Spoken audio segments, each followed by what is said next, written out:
bạn xem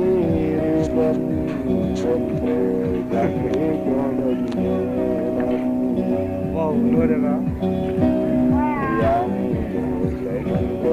bên này đi sát thôi rồi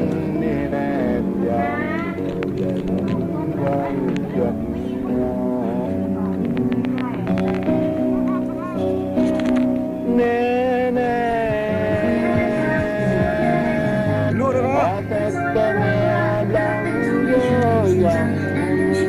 có anh gì rồi hả rồi anh gì rồi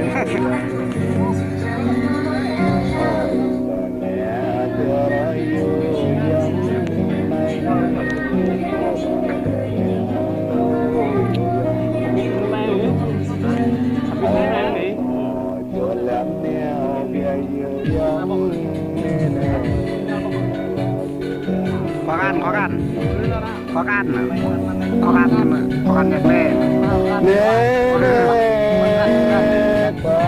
ta và vì mà sân vậy đi công ty là tập là mà vậy là công ty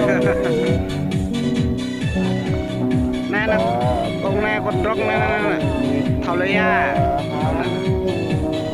rồi lấy à hậu mà vậy này nhom này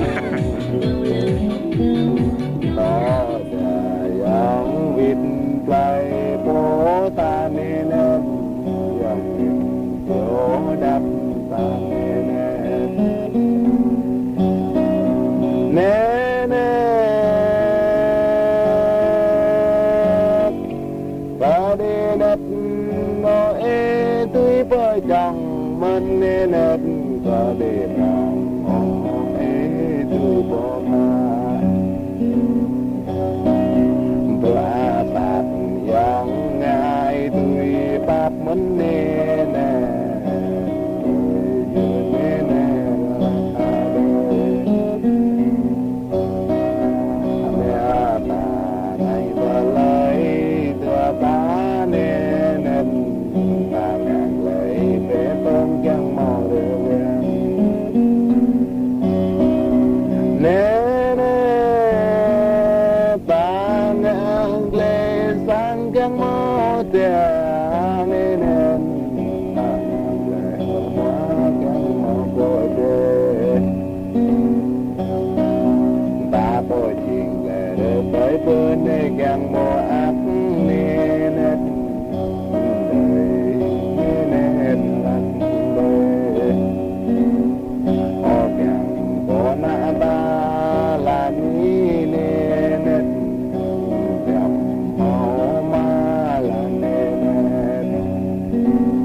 chào các bạn nhá. Hôm nay là hết giờ về rồi. Về nhà thôi. nè nè Say và nhung bài mắt tôi đã quay về nhà rồi mọi người ơi. Uống nước ngọt đai bụng rồi. Về nhà thôi. Mọi người xem nhá. Ủng hộ mình nhá. Bye mọi người.